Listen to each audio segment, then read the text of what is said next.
لا طبعا هو تاتا ما عملش اي حاجه في التغييرات، التغيير اللي اتعمل بس اللي هو يمكن سانشيز بدل بيدرو وماسكارونو بدل بيول، تغيير اضطراري لاصابه كارلوس بيول. نعم.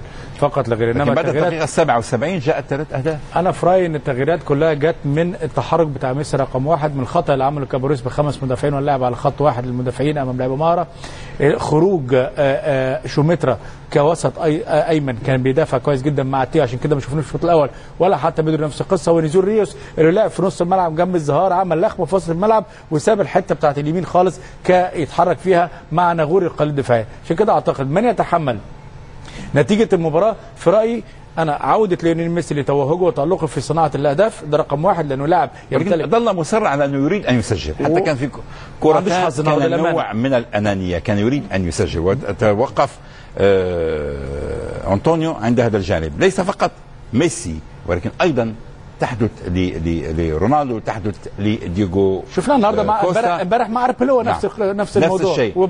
هناك اصرار احيانا حتى وان كانت الكره لا تسمح بالتسديد يسدد. هو برضه انت عارف اللاعب المهم زي ليونيل ميسي اللي متعود على يحرز اهداف، بقى له اكتر من 3 ماتشات ما بيحرزش اهداف. بالنسبه له مباراتين يعني بالنسبه له خروج من الحاله النفسيه، احراز الاهداف واسعاد الجماهير، ده اللي ممكن يكون بالنسبه لخراجه من الحاله النفسيه ليونيل ميسي. ولكن النهارده انا في رايي الشخصي الشوط الثاني اللي عمله ليونيل ميسي رجعه لمستواه العالي جدا على مستوى صناعه اللعب، ان يفك المشاكل اللي موجوده عند البارسا. دي نقطه. انا اتوقف عند الهدف الثالث. سرعه البديهه، التصرف بالكره، اعلن خطا لفائدته، لعب الكره بسرعه، هو الذي يعرف ان اللاعبين لم ياخذوا بعد مواقعهم. ربما الهدف الثالث يعطي صوره ان ميسي عائد، ولكن لاحظنا في بعض الاحتكاكات او بعض الكرات المشتركه كان يتفادى الاحتكاك، يعرف ان هناك استحقاق كاس العالم، لا يريد ان يغامر. هنا حينما سيعلن الحكم عن خطا سيلعب الكره بسرعه.